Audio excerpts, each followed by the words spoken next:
ਕਾਹਦਾ ਤੈਨੂੰ ਫੌਜ ਵਿੱਚ ਪਾਇਆ ਪੁੱਤਰਾ।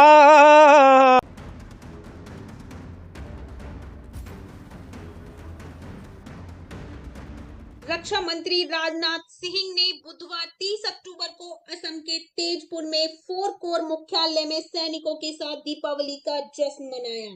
तेजपुर पहुंचने के बाद उन्होंने सैनिकों को संबोधित करते हुए कहा, चीन के साथ डिसएंगेजमेंट हुआ है और यह संभव हुआ है क्योंकि आपके शौर्य की गाथाएं दूर दूर तक फैली हैं। राजनाथ सिंह ने सैनिकों के प्रति अपने सम्मान को व्यक्त करते हुए कहा कि उन्हें गर्व है कि दीपावली की पूर्व संध्या पर उन्हें जवानों के बीच आने का अवसर मिला। उन्होंने साझा किया कि वह मूल रूप से तवांग में जवानों के साथ बड़ा खाना में शामिल होने वाले थे, लेकिन खराब मौसम के चलते उन्हें तेजपुर में वीर जवानों के साथ समय बिताने का सौभाग्य मिला। सैनिकों के साहस की सराहना करते हुए रक्षा मंत्री ने कहा, हम बेहतर संबंध चाहते हैं, यही भारत की नीति है, लेकिन ऐसी स्थितियां भी आती हैं जब हमें अपने हितों की रक्षा के लिए मजबूती दिखानी पड़ती है। दुर्गम इलाके में जिस तरह से आप निडरता से हमारी सीमाओं की सुरक्षा कर रहे हैं वह अत्यंत प्रेरणादायी है। उन्होंने जवानों की दूर दूर तैनाती और उनके संघर्षों को समझते हुए भावुकता से कहा, जब आप युद्ध जीतते हैं तो पूरी दुनिया देखती है, लेकिन आपके भीतर जो संघर्ष और युद्ध चलता है उसे मैं समझ सकता हूँ।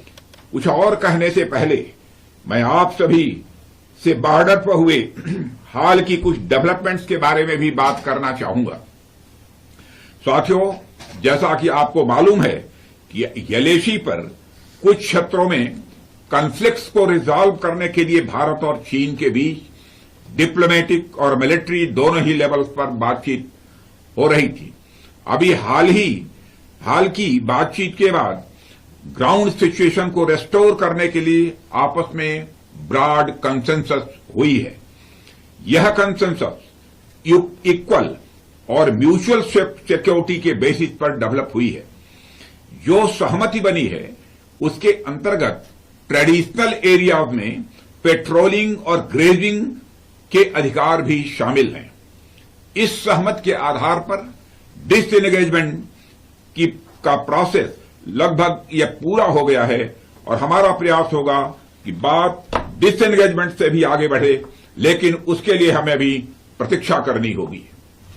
साथियों, जब मेरा आप सबके बीच आने का प्लान बन रहा था तो मेरे मन में यहां आने को लेकर एक उत्साह था।